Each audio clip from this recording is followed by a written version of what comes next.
E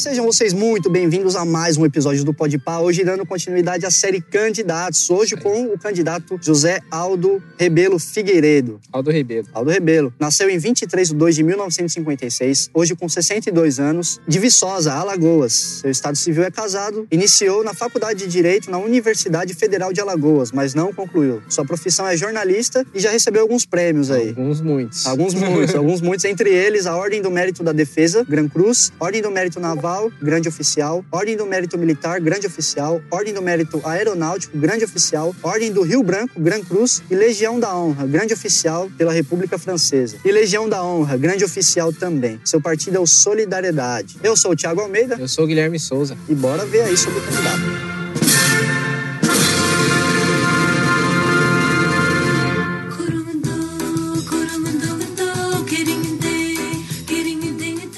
Um pouquinho da trajetória de Aldo Rebelo. Ele nasceu em 1956 em Viçosa, Alagoas, como disse no início do programa. Sim, filho de José Figueiredo Lima e de Maria Cila Rebelo Figueiredo. O pai dele trabalhava como vaqueiro em uma fazenda de sabe quem? Não sei. Senador Teotônio Vilela. Essa figura é conhecida, hein? Muito conhecida.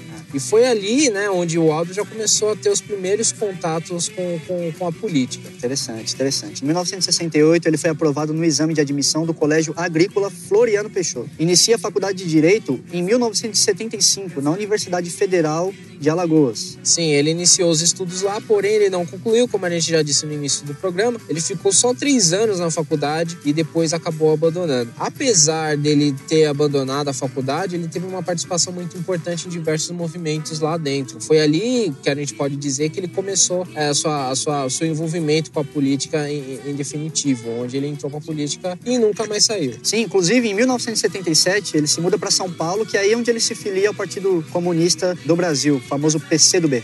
Ele ficou muito tempo no PCdoB, né? Ele é conhecido por ser PCdoB, ele mudou de partido recentemente, 2 vezes, a gente vai falar isso mais adiante no programa, mas ele se filia ao partido em 1977, quando o PCdoB ainda era um partido clandestino, por causa da ditadura militar que só permitia 2 partidos na época e não permitia um partido comunista, mas era nessa época de clandestinidade que o Aldo Rebelo se filiou ao PCdoB. Só aí, lembrando que o período de ditadura militar, ele teve só 2 partidos, como o Gui bem disse, foram o Arena e o MDB, né? O MDB que perdura aí até hoje.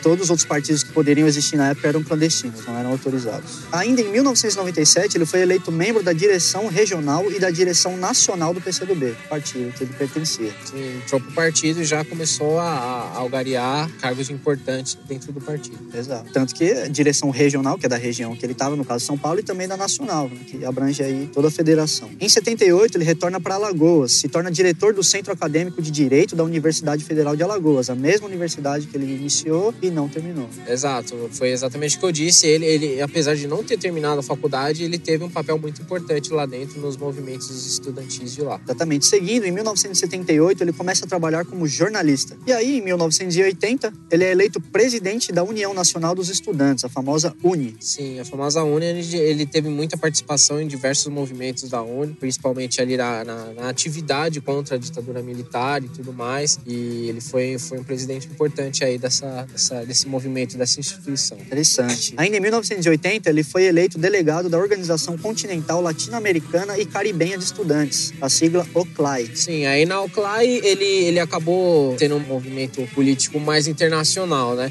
Quando ele participou da OCLAI, ele acabou visitando alguns países bem legais, a gente pode dizer. Foi para Cuba, foi para Síria e foi pro Líbano, na época que o Líbano era um país, porque hoje a situação tá bem complicada, né, não, Obama? Vamos lá. E ainda em 1980, né, como você disse que ele teve uma carreira política internacional, né, ele também participou do Congresso da União Internacional dos Estudantes em Praga, na Tchequia. Tchequia, que é a antiga República Tcheca, que mudou de nome, tá no processo de mudança de nome. Exatamente. Mas já pode ser chamada por Tchequia, porque o Brasil reconhece esse nome. Exato, o nome antigo era Tcheca e Eslováquia. Isso, depois foi para a República Tcheca e agora tirou a República e ficou só a Tcheca. Em 81 ele ingressou no PMDB. Exato. Por que ele ingressou no PMDB?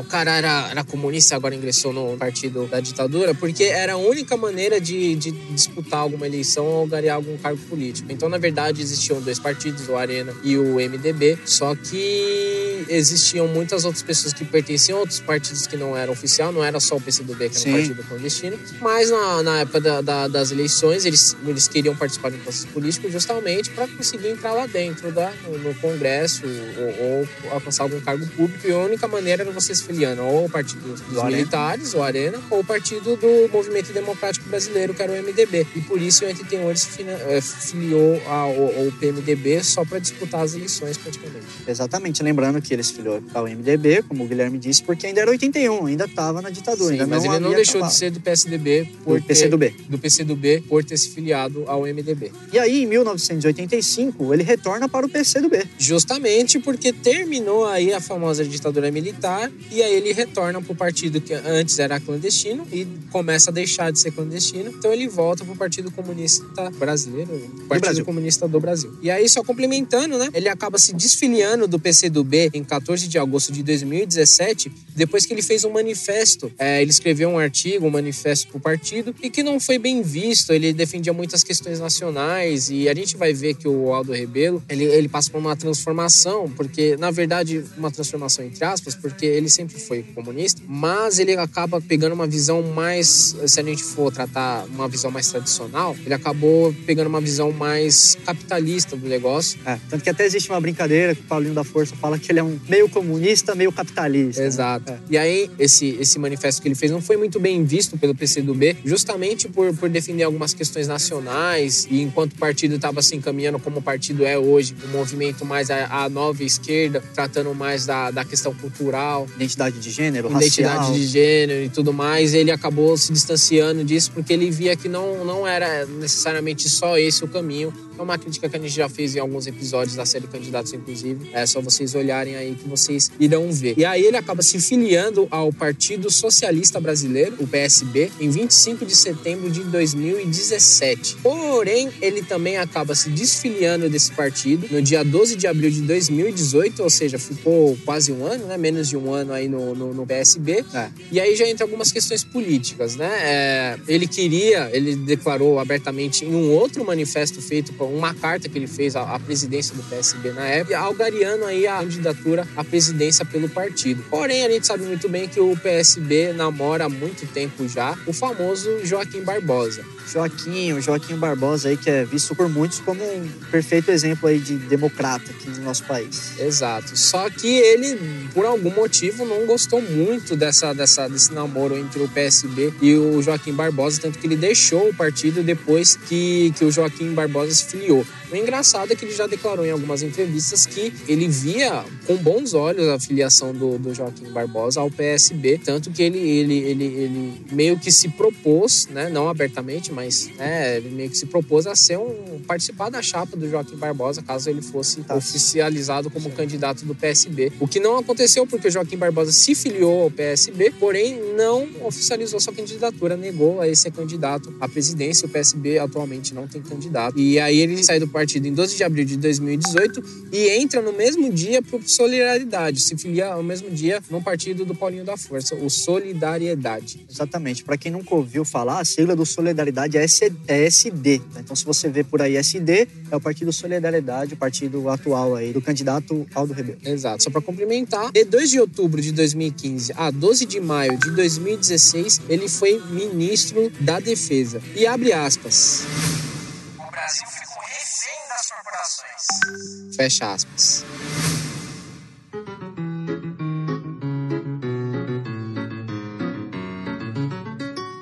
Isso aí, mas vamos voltar um pouquinho e vamos falar sobre a carreira política aí do Aldo Rebelo. Certo. Em 1982, ele se candidata a deputado federal por São Paulo. O partido foi PMDB, Partido do Movimento Democrático Brasileiro, hoje apenas MDB. Idade, na época ele tinha 26 anos, quantidade de votos não disponível e gasto da campanha não disponível também. Como a gente sempre fala aqui no programa, mas isso é importante ressaltar, porque vai que é o primeiro programa da série de candidatos que você está ouvindo, a gente tenta sempre levantar um máximo de números das eleições, porém, a gente depende do site do TRE, Tribunal Regional Eleitoral, e do TSE, o Tribunal Superior Eleitoral. Porém, as eleições muito antigas é difícil levantar esses dados, porque eles não disponibilizam no site deles, então é bem complicado. A gente tem alguns números, por exemplo, em 1982 a gente não tem números nenhum, em fonte nenhuma, praticamente, pelo que a gente pesquisou. E os gastos de campanha é sempre um tormento pra gente conseguir levantar, porque ou o site não tem, né? Aí depende de cada TRE. O TRE de São Paulo, por exemplo, só tem dados de gastos de campanha a partir dos anos 2000, e os TREs de outros estados tem mais um pouco anterior, ou um pouco mais recente, então é sempre difícil da gente levantar. Então, quando vocês ouvirem que os gastos de campanha não estão disponíveis, é justamente por isso que a gente não conseguiu encontrar os dados. Em 1988, ele disputou o cargo de vereador pela cidade de São Paulo.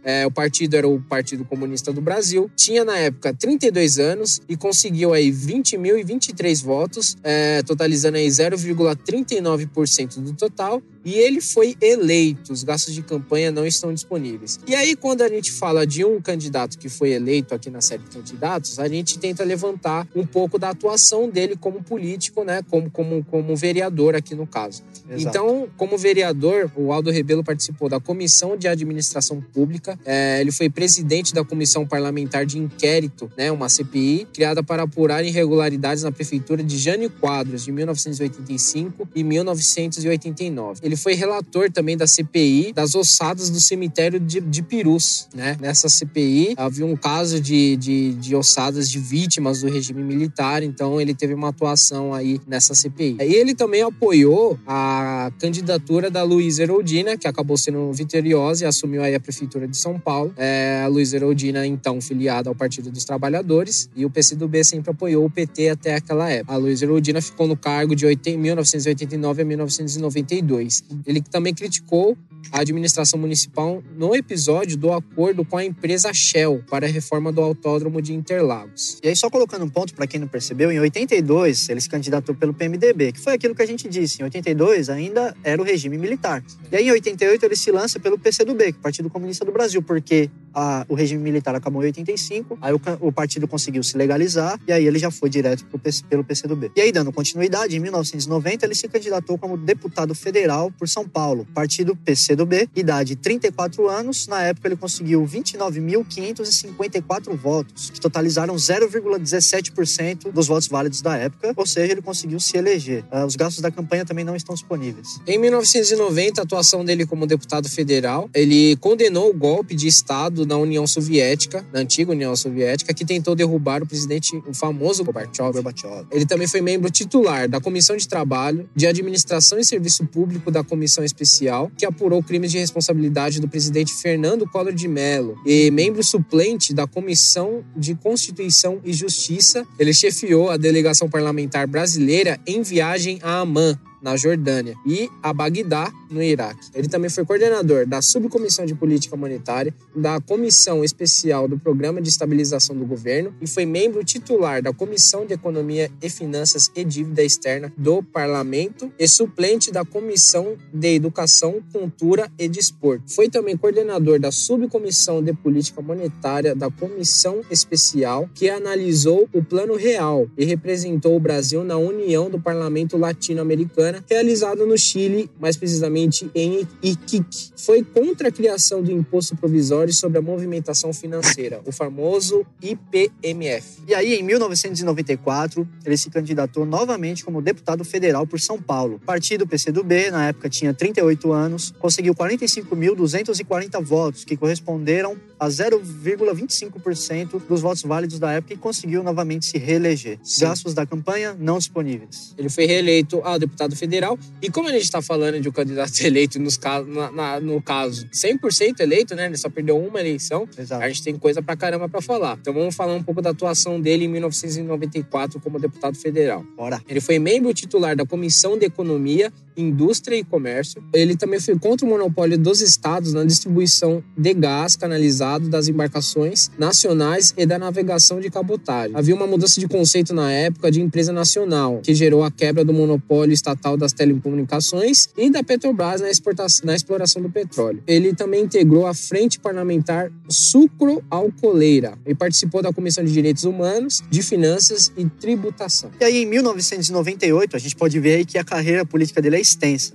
Ele se candidatou novamente como deputado federal por São Paulo, pelo mesmo partido, PCdoB. Tinha 44 anos, conseguiu 84.288 votos, que corresponderam a 0,54% dos votos válidos da época. A gente vê que vai aumentando, cada vez vai aumentando a porcentagem dele de votos válidos. E ele conseguiu se reeleger mais uma vez. Gastos da campanha não disponíveis. Sim, e a atuação dele em 1998, ele votou contra o teto de R$ 1.200 para aposentadoria no setor público. O estabelecimento de uma idade mínima e um tempo mínimo de contribuição para aposentadoria no setor privado. Ele presidiu a CPI para apurar a regularidade do contrato celebrado entre a Confederação Brasileira de Futebol, a CBF, e a Nike. Mas eu acho que é uma CPI quase inútil, porque não tem suspeita nenhuma entre a Nike e a CBF.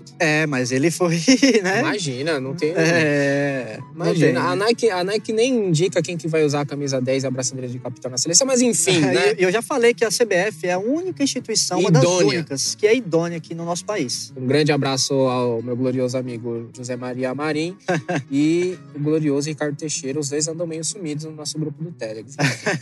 É isso aí. Mas vamos continuar que ainda tem coisa aí pra vir. E aí, em 2002, ele se candidatou mais uma vez como deputado federal por São Paulo. Mesmo partido, PCdoB, tinha 48 anos, conseguiu 134.241 votos, que corresponderam a 0,68% dos votos válidos da época. E ele conseguiu mais uma vez se reeleger. E agora a gente tem gastos da campanha. Agora temos. Vamos lá. Como receita, ou seja, como arrecadação, a campanha conseguiu R$ 287.764,75. Como despesas, teve R$ 287.603,75, deixando aí de sobra R$ 161. O que dava pra comprar em 2002 com R$ 160?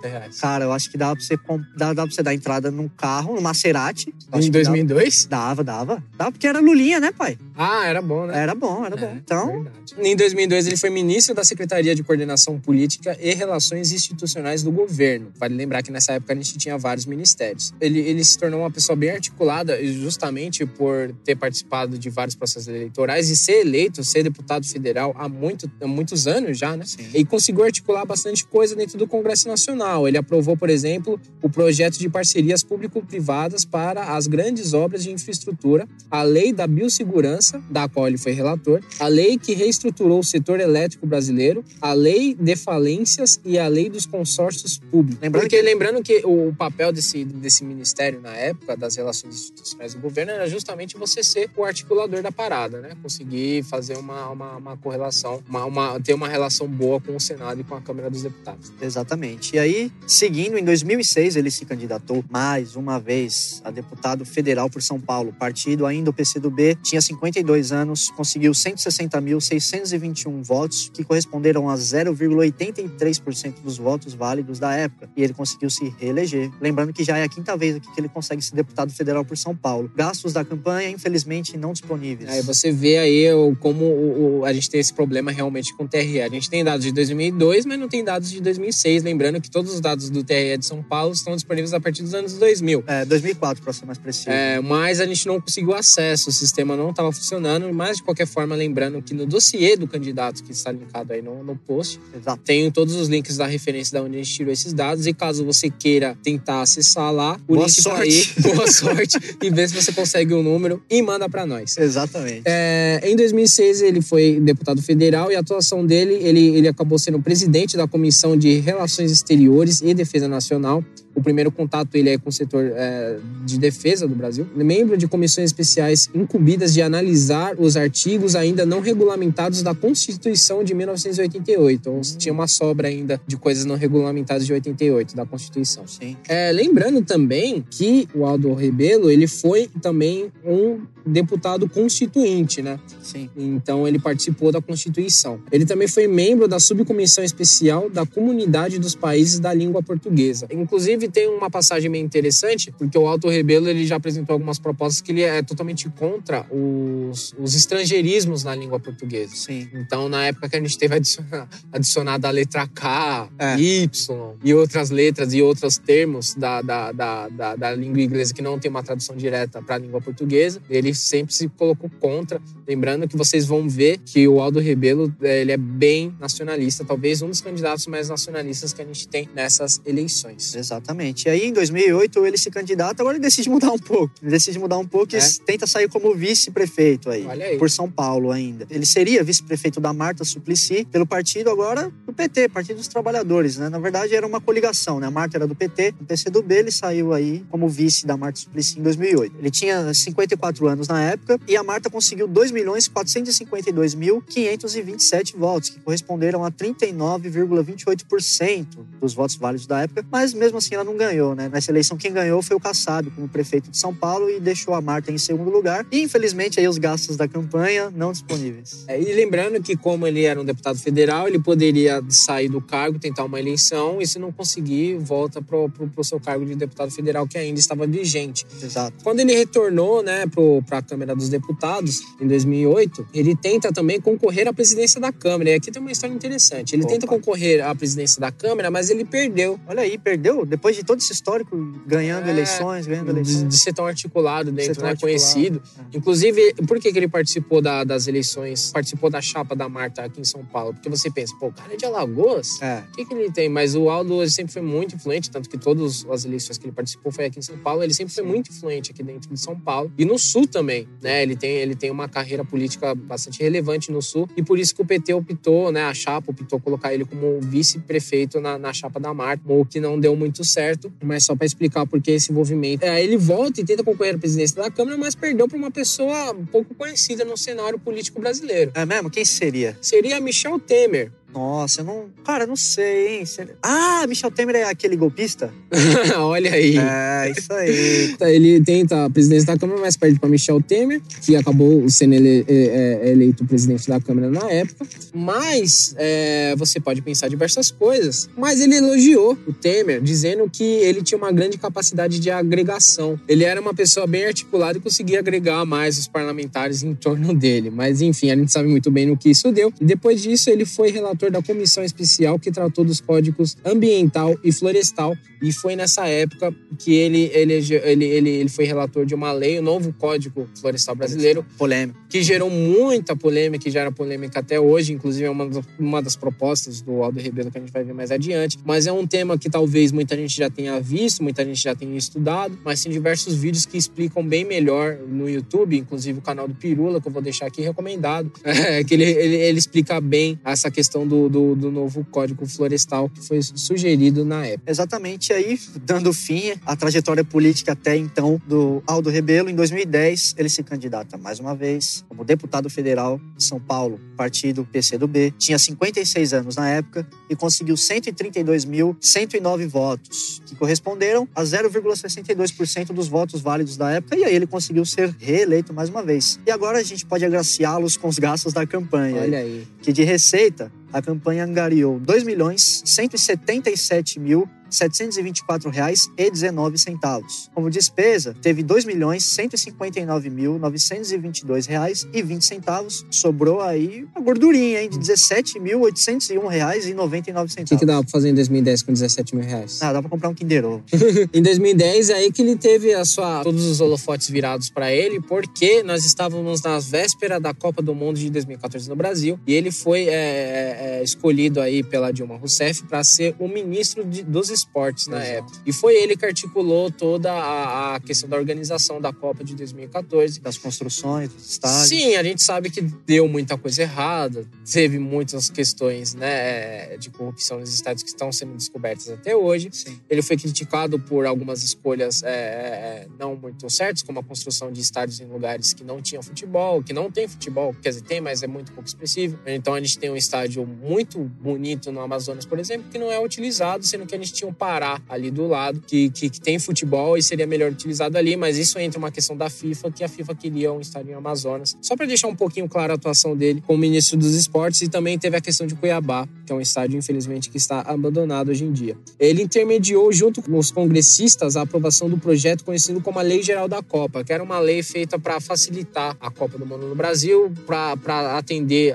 os requisitos da FIFA e, ao mesmo tempo, não fugir tanto da nossa legislação na época. E depois de 2010, ele também foi escolhido para ser aí o ministro da Defesa, né? Ele ficou no cargo entre 2 de outubro de 2015 a 12 de maio de 2016. Não ficou muito tempo no cargo, mas foi ali logo depois na mudança que a gente teve do governo, né? Saiu a Dilma, entrou o Temer. Sim. E ele ficou esse período aí no cargo de ministro da Defesa. Abre aspas.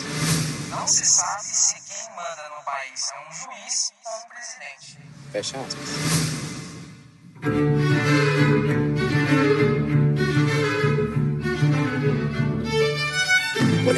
Polêmico, mas vamos deixar as polêmicas um pouquinho para depois e vamos falar agora das propostas aí do senhor Aldo Rebelo. E uma delas é de interesse dele dar mais poder e recursos para os municípios. Sim, ele já declarou diversas vezes que ele vê que todos os problemas estão nos municípios. Sim. O que a gente pode considerar como um fato verídico. Sim, claro. Porque é no município que a gente tenta ir no posto de saúde e não consegue, é no município que a gente tem problemas de segurança, é no município que a gente tem problemas de desenvolvimento. E controlar tudo isso na União, esse esquema não está funcionando. Às vezes até no Estado é difícil fazer isso. Exatamente. Então ele pretende dar mais poder aí para os municípios, o que não deixa de ser também uma reforma do Pacto Federativo. Coisas que a gente está observando na série Candidatos, e você que está ouvindo a gente já deve ter percebido, é que a maioria dos candidatos pretende rever o Pacto Federativo, articular uma reforma política. Exato. E também desburocratizar o Estado, fazer algumas privatizações de coisas desnecessárias. Vocês vão ver isso é uma tendência que está sendo de todos os candidatos, assim como a gente já tinha especulado no podcast sobre as eleições de 2018. Vale a pena você ouvir, porque é o prelúdio para toda essa série. Uma outra proposta aí, formulada pelo Aldo Rebelo, seria desburocratizar o Estado. Exato. Reduzir onde o Estado atrapalha. Exato. Ele, obviamente, com uma visão mais esquerda, mais estatizante do comunismo, ele acaba tendo essa visão um pouco mais discrepante da ideologia política dele. Seria desburocratizar o Estado para facilitar o investimento em algumas áreas que ele não...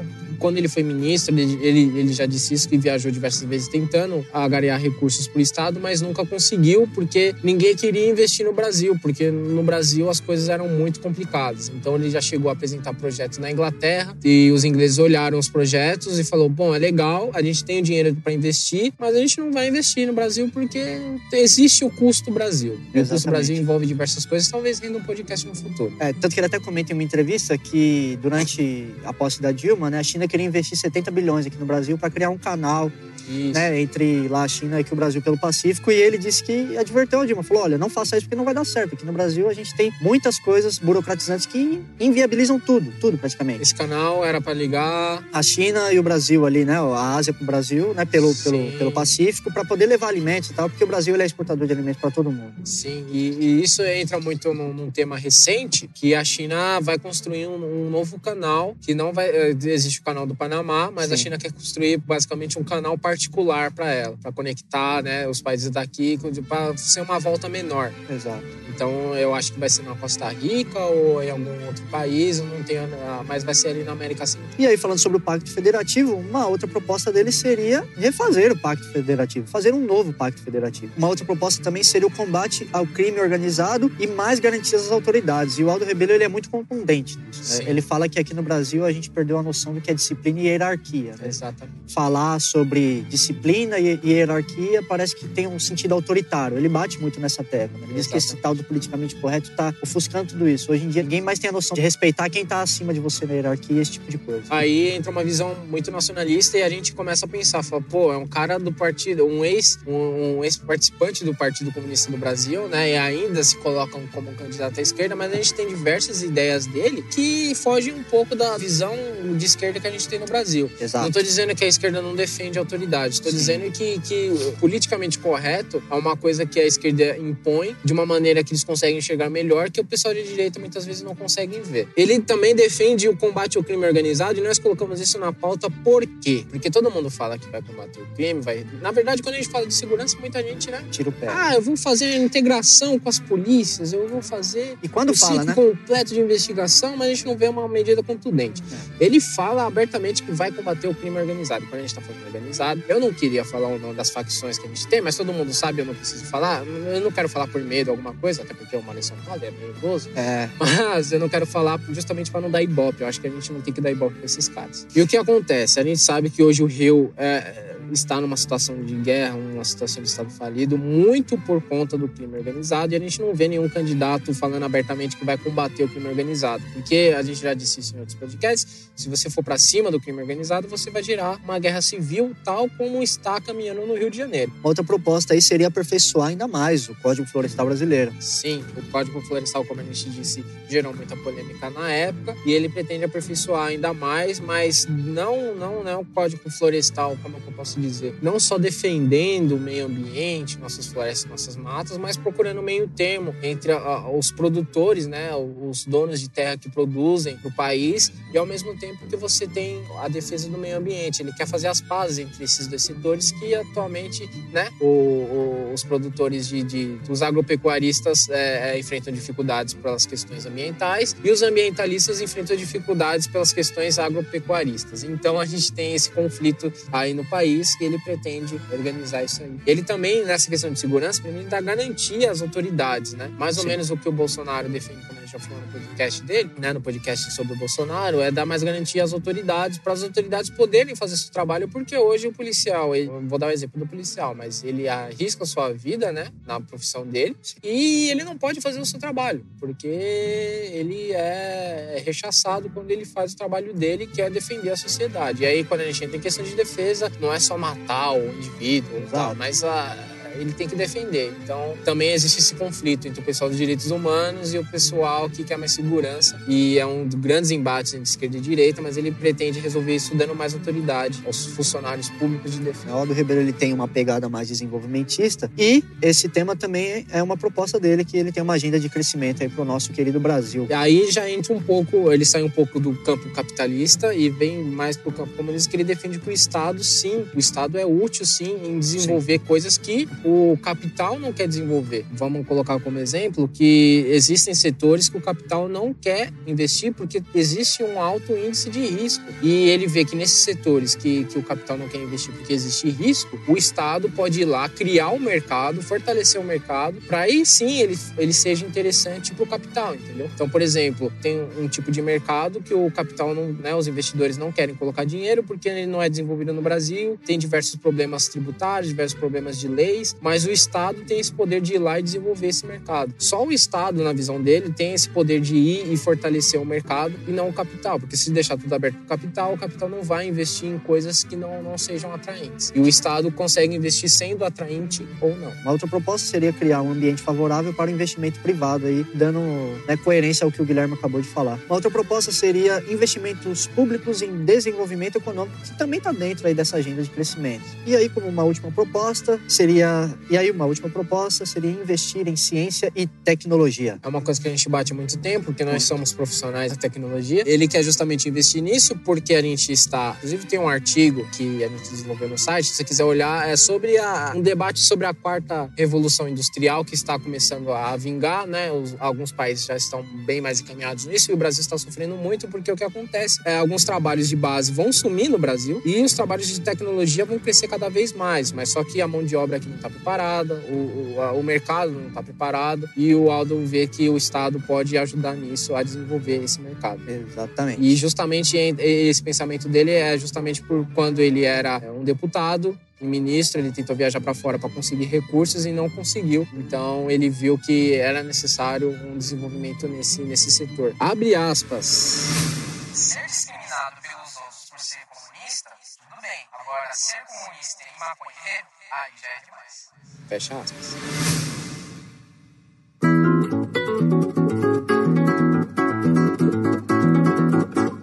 interessante e polêmico, hein? Aproveitando aí essa deixa da polêmica, vamos falar sobre elas aí, as polêmicas. Deixar claro aqui que o Aldo não tem muita polêmica, não, mas tem algumas que podem ser discutidas. Uma delas foi uma viagem para Cuba que ele fez enquanto era ministro dos esportes do governo da Dilma, como a gente falou. Ele viajou para Cuba utilizando um avião da FAB, da Força Aérea Brasileira, e levou a sua mulher e seu filho durante o carnaval. Sim, lembrando que esses aviões podem ser utilizados apenas em missões, né? Missões do país no exterior. E aqui, só para deixar claro, tá? Não é só ele que faz isso, tá? É errado, tá? Eu considero errado, justamente porque é da Força Aérea, é utilizado para missões. Teoricamente, ninguém poderia usá-lo, muitas pessoas usam e ele foi um deles. Sim, a polêmica que envolveu tudo, e tem matérias linkadas aí no dossiê, é que ele utilizou justamente no período de carnaval, né? E não existia nada público de uma missão para Cuba. Mas ele foi para Cuba e conheceu o ministro na época de lá, que atualmente é o presidente de Cuba, e ele diz que ele foi para lá para conseguir parcerias na questão de esportes, porque o Brasil ia sediar a Olimpíada e queria que Cuba utilizasse aqui alguns aparelhos, né, depois da Olimpíada, e fosse uma questão mais de parceria entre os dois, assim, também como os esportistas da delegação cubana pudessem ter uma integração maior com os esportistas aqui do Brasil. E mais aí entra aquela questão ideológica do governo Dilma, porque existiam vários outros países mais interessantes para a gente ter relações, principalmente econômicas e culturais, mas sempre foi favorecido Cuba, Venezuela e um pouquinho de Rússia também. Então, sempre foi complicada essa situação, e ele foi criticado nessa época por ter usado esse avião, mas não foi especificado se era realmente uma missão. Ele viajou no carnaval e levou a família o que não precisava. Exato. Mas ele se defende falando que tudo isso foi feito de acordo com a lei. E aí uma segunda polêmica seria uma indicação de propina, onde ele foi acusado por Pedro Corrêa, do Partido Progressista, famoso PP, de indicar o Daniel Vital Nolasco, militante do Partido Comunista do Brasil, para o cargo de diretoria da produção habitacional do Ministério das Cidades. Nolasco era envolvido com um esquema de corrupção de desvio de verba do programa Minha Casa Minha Vida. Segundo Pedro Corrêa, o Aldo Rebelo sabia do esquema, assim como também tinha participação, recebendo 1/3 de propina do que era destinado ao partido. Bom, foi uma das relações de Pedro Corrêa, que ainda está correndo, né? Mas ele se defende disso, negando totalmente qualquer tipo de participação. Vale lembrar que o link dessa matéria também está aí no dossiê do candidato, mas não deixa aí de ser estranho, suspeito essa questão de indicar um cara que, obviamente, está meio complicado com a justiça, né? A gente está vendo agora. Então, aquela questão, diga-me com quem andas que eu te digo quem você é, né, meu parceiro? Então, ele indicou um cara que estava envolvido com esquemas de propina, e o Pedro Corrêa, segundo Pedro Corrêa, ele tinha participação nisso também. Ele se defende, né? Fala que essas afirmações são caluniosas, inclusive que Pedro Corrêa vai ter que responder na justiça sobre isso aí, né? Vamos esperar e ver o desdobramento disso aí. A gente também tem aquele ponto, né, sobre a época que ele era ministro dos esportes aí, na época da gestão Dilma, no qual ele é parcialmente responsabilizado pelos problemas que teve nas construções, né? Questão sobre corrupção nas construções e sobre a subutilização também dos estádios e locais aí da Copa e das Olimpíadas, né? Ele se defende dizendo que até mesmo nas construções de hospitais e de obras privadas também, nem sempre os responsáveis sabem de tudo que está acontecendo no meio, né? Abre aspas. O Brasil precisa de mais Estado e mais mercado. Fecha aspas. E agora chegou a hora que eu particularmente mais gosto aqui do nosso programa, que é a hora das opiniões. Lembrando sempre, como a gente fala em todos os episódios, que essa é a parte das nossas opiniões pessoais. Tudo que é história e é fato, a gente já falou. Agora vem nossas opiniões, sinta-se livre para ouvir ou não. Embora eu sempre recomende que você deva ouvir, porque essas opiniões, elas constroem o debate que a gente precisa ter nesse momento de crise, mais do que qualquer financeira e outra coisa, crise política, que sim, a gente vive e não é desde hoje, é desde muito tempo. Então, te convido a ouvir as nossas opiniões, mas sinta-se à vontade para pulá-las também, caso queira. Sim. A gente pode começar dizendo essa visão comunista capitalista do Aldo Rebelo, que deixa a gente meio confuso, principalmente quando a gente vai colocar ele de um lado do espectro político. Entretanto, ele tem uma frase muito interessante, que ele diz que não é porque o Estado errou que não presta mais. Sim. Eu acho isso importante dizer, porque a gente está com uma onda liberal, conforme a gente já disse em outros programas, muito forte no Brasil e crescente cada vez mais, a ponto de muitas pessoas hoje defenderem abertamente a privatização da Petrobras, coisas que eram palavrão antigamente. Sim. Ainda mais depois da crise que a gente teve dos caminhoneiros e tudo ou mais. Mas talvez o Estado possa ser aí um agente regulador de tudo isso. Com certeza, até porque, né, vou dar um exemplo aqui da nossa área, né, a gente é de tecnologia.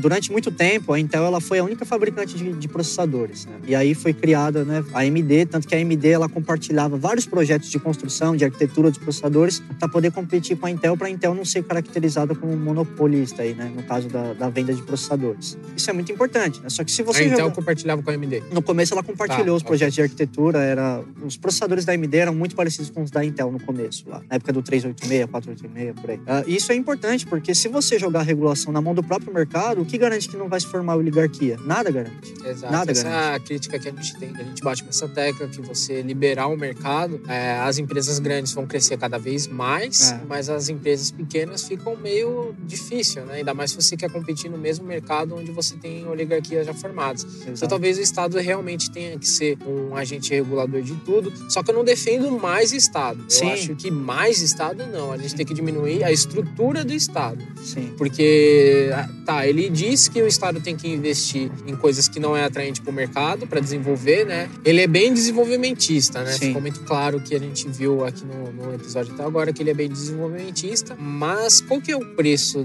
do Estado ser esse gestor do mercado? Porque se o preço for criar mais ministérios, mais regulamentações, eu não sou a favor. Eu acho que ou você defende que a gente tem regulamentações que não são bem aplicadas, ou você defende que a gente tem regulamentações demais. Defender que o Estado ainda precisa de uma participação muito forte, ok, mas qual que vai ser a prática disso?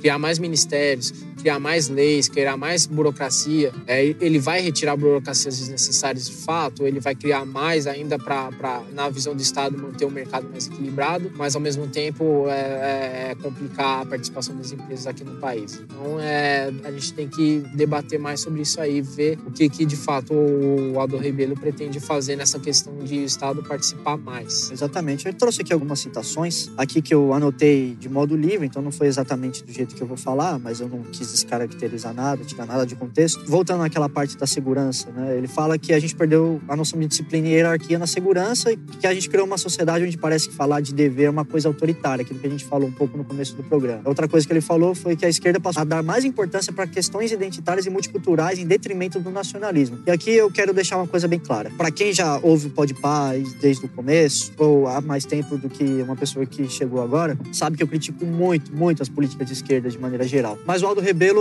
eu não tenho como criticar o cara, porque ele é um cara muito conciso. Ele é um cara muito conciso, tanto que ele saiu do partido dele porque ele viu que o partido dele estava mudando as causas. E ele preferiu sair do partido do que mudar as próprias convicções dele, entendeu? E isso eu achei excelente, porque ele é um cara que ele é de esquerda, ele não tem vergonha de falar, ele se diz socialista, mas ele não vai nessas mudanças que a esquerda tem. Inclusive, talvez eu até me pergunte se ele não corre do lado errado, porque aí é que tá, a esquerda ela sempre vai mudar. A gente vê pela história da esquerda que ela sempre muda de causas e ela sempre tenta se manter moderna para conseguir a revolução que ela sempre planejou. Será que, no caso, o Aldo Rebelo, de fato, em teoria, não escolheu um pouco o lado errado? Aqui eu não quero descaracterizar a esquerda e nem falar que a direita é melhor, etc, né?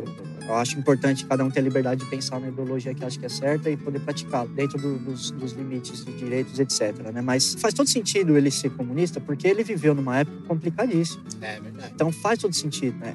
O que ele queria na época que ele começou a ser socialista era o que realmente o Brasil precisava, que era certa liberdade de expressão, de opinião, etc, né? Liberdade para ir e vir. A gente sabe que muitas dessas liberdades foram cerceadas durante o período de regime militar. Mas o que eu gosto muito do Aldo é que ele é íntegro, entendeu? As causas deles são as mesmas desde que ele ingressou na vida política. Por exemplo, ele tem essa agenda nacionalista, o que eu acho que é extremamente necessário pra gente, tá? O brasileiro, ele não tem noção do que ele é, ele não tem noção de quem foram os fundadores. Inclusive, ele cita José Bonifácio em alguma entrevista. Eu achei isso genial, porque pra esquerda aqui do nosso país, tudo que veio a partir da República não vale nada. Tudo que veio a partir da República... Não, a partir da República mesmo, a partir da República. Os fundadores do nosso país, ninguém fala nada. A esquerda aqui nacional do nosso país, ela fala muito mais de revoluções de outros países, ela dá muito mais valor, muito mais apreço para Marx, para Engels, para Lenin, para Trotsky, mas não fala das bases do nosso país. O Aldo, não, ele mostra isso, ele mostra esse nacionalismo, né? Inclusive, ele comenta que ele tem amigos do exterior, da Europa, que vem aqui pro Brasil, vê o índio, que não é alfabetizado, que não sabe contar, e acha isso lindo. E aí ele combate, ele fala, então por que os seus lá do seu país país têm que ser alfabetizados e os nossos daqui não tem. Pô, isso é genial, entendeu? O Aldo Rebelo, ele quebrou um pouco, assim, a minha visão, que realmente eu tinha uma visão muito focada em achar que a esquerda, ela é isso mesmo. Ela vai se moldando, né, para se adequar às causas relativas para chegar no poder. Mas não, o Aldo, ele mostrou que isso não é inteiramente verdade, que tem pessoas que são contra a própria esquerda, a esquerda de hoje, pelo menos. Ele diz que a esquerda de hoje dá muita importância para questões identitárias e multiculturalistas e que, na visão dele, isso é importante? Sim, é importante, mas não é mais importante do que o nacionalismo que a gente precisa ter. E eu concordo de cabo a rabo com o que ele disse. Eu discordo um pouco e coloco mais 2 dedos aí nesse assunto, que é tudo muito lindo, muito maravilhoso, como diria Dirceu Marchioli, maravilha, mas tem algumas questões aí. Ele mudou de partido, ele passou por 3 partidos, né? Sim. PCdoB, PSB e Solidariedade Agora. Isso. O Solidariedade é um partido novo, do polêmico Paulinho da Força, né? Inclusive, papai gosta muito dele. Um beijo pro papai, se ele estiver ouvindo.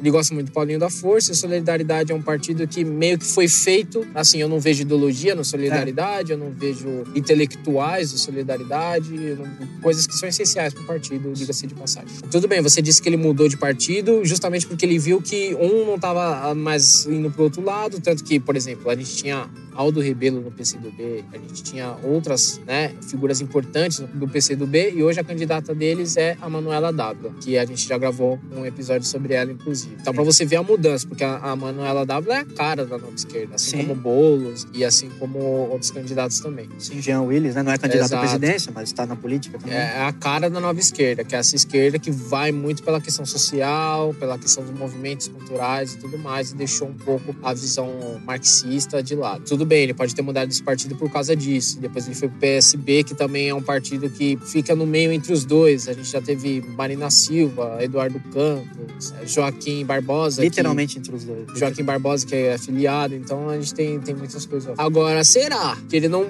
mudou desses partidos todos por outras questões ou foi somente ideológico? Será que ele não quer realmente uma participação mais forte no partido? Será que ele não quer realmente ser presidente? E ele viu que nesses 2 partidos ele não ia conseguir? E mudou, foi para um partido mais básico, porque foi o único partido que abriu as portas para ele? Será que ele não está querendo realmente um cargo público, em vez de não está mais ligado a querer uma participação política, um cargo público, do que as questões ideológicas? Então tem muito disso também. Faz sentido, interessante isso aí. Só que eu acho que não, porque se ele quisesse mais projeção política, ele iria para um partido diferente, porque o Solidariedade tem bem menos projeção do que o PCdoB. Então, mas será que teve outros partidos que iam querer Aldo Rebelo como a gente não candidato? tem como saber, né? Então é uma questão complicada, mas eu deixo aqui, né, muito linda essa história que o Thiago contou, novamente falando, né, que ele mudou ideologicamente para não mudar suas convicções, ou será que ele mudou para ter uma participação política em algum lugar porque as portas estavam todas fechadas para ele? Fica aqui a questão. É uma boa questão. Eu quero colocar mais alguns pontos aqui, poucos.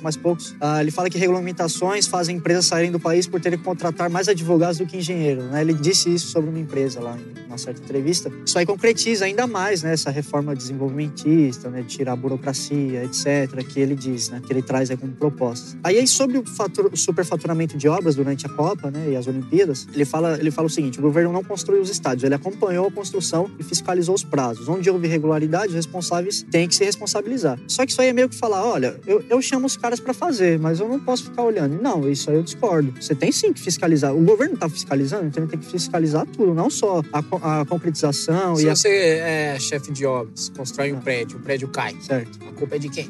Em partes é minha também. Claro. Em partes é minha também. Porque eu vi o projeto, etc. Então, o Estado tem sim que se responsabilizar por isso e tem que ficar de olho, sim. Ele elogia as Forças Armadas e declara que todo sentimento de amor à pátria pode ser encontrado nos militares. Diz que os militares não querem envolvimento com a política partidária e que, inclusive, durante o regime militar, os militares chegaram bem no final, né? E aí eles acabaram pegando a causa para eles e tomando aí o país. Vai lembrar que ele foi ministro da Defesa, então ele pode falar com convicção. Não, e ele recebeu diversos prêmios aí militares, né? Então, eu acho isso extremamente bom, porque toda pessoa de esquerda desce o pau em polícia e em militar de maneira geral. Ele não. Cara, a gente pode ver que os militares, de fato, eles não têm muito envolvimento em política, não. A gente pode ver, a gente tem aí um general ou outro que dá a opinião dele, mas se envolver em política, não. É um debate grande, mas assim, se fosse pra fazer alguma coisa, eles já teriam feito. É claro. A situação seria depois a situação perfeita seria depois do impeachment da Dilma. Ou durante o governo Dilma, né? O último governo. E a gente não teve nada. E aí, para finalizar, ele fala que sobre a violência contra negros, né? Ele diz que a violência se abate sobre a população mestiça, né? Negros, mestiços e tal, que ela está ao alcance da violência. E, pô, ele é o único cara que eu acho que fala uma coisa coerente. Uma coisa coerente, porque a esquerda, de maneira geral, é contra a polícia, que a polícia é repressora e o criminoso ele não tem culpa, ele tem que ser reabilitado, etc. Ele inocentiza muito quem é culpado e culpa muito quem é inocente, quem tá fazendo o trabalho.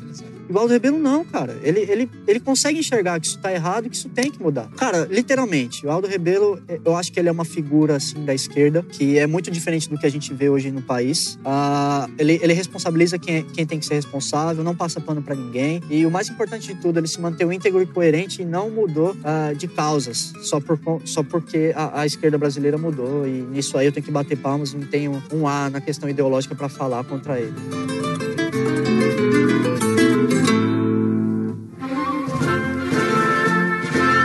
Isso aí, e chegamos ao fim de mais um episódio aqui da série Candidatos no Podpah. Lembrando pra vocês que tudo que foi falado aqui se encontra num dossiê que o Guilherme fez e ficou excelente esse dossiê. Tá muito orgânico, tá muito bonito, dá pra você ver lá, não tem dificuldade nenhuma, todos os links vão estar lá. Discordei de tudo que vocês falaram aí. Quero falar com vocês, meu. Vocês estão todos totalmente errados. Você quer falar com a gente, cara? Quero. Como é que faz? Bom, tem como, né? Tem como. Não que a gente vá dar ouvidos, mas vocês podem falar com a gente mandando um e-mail para o endereço falomemo@podpah.com.br falomemo@podpah.com.br. Se você não quiser anotar esse e-mail, você também pode acessar o nosso site podpah.com.br. Lembrando que Podpah é podpah.com.br.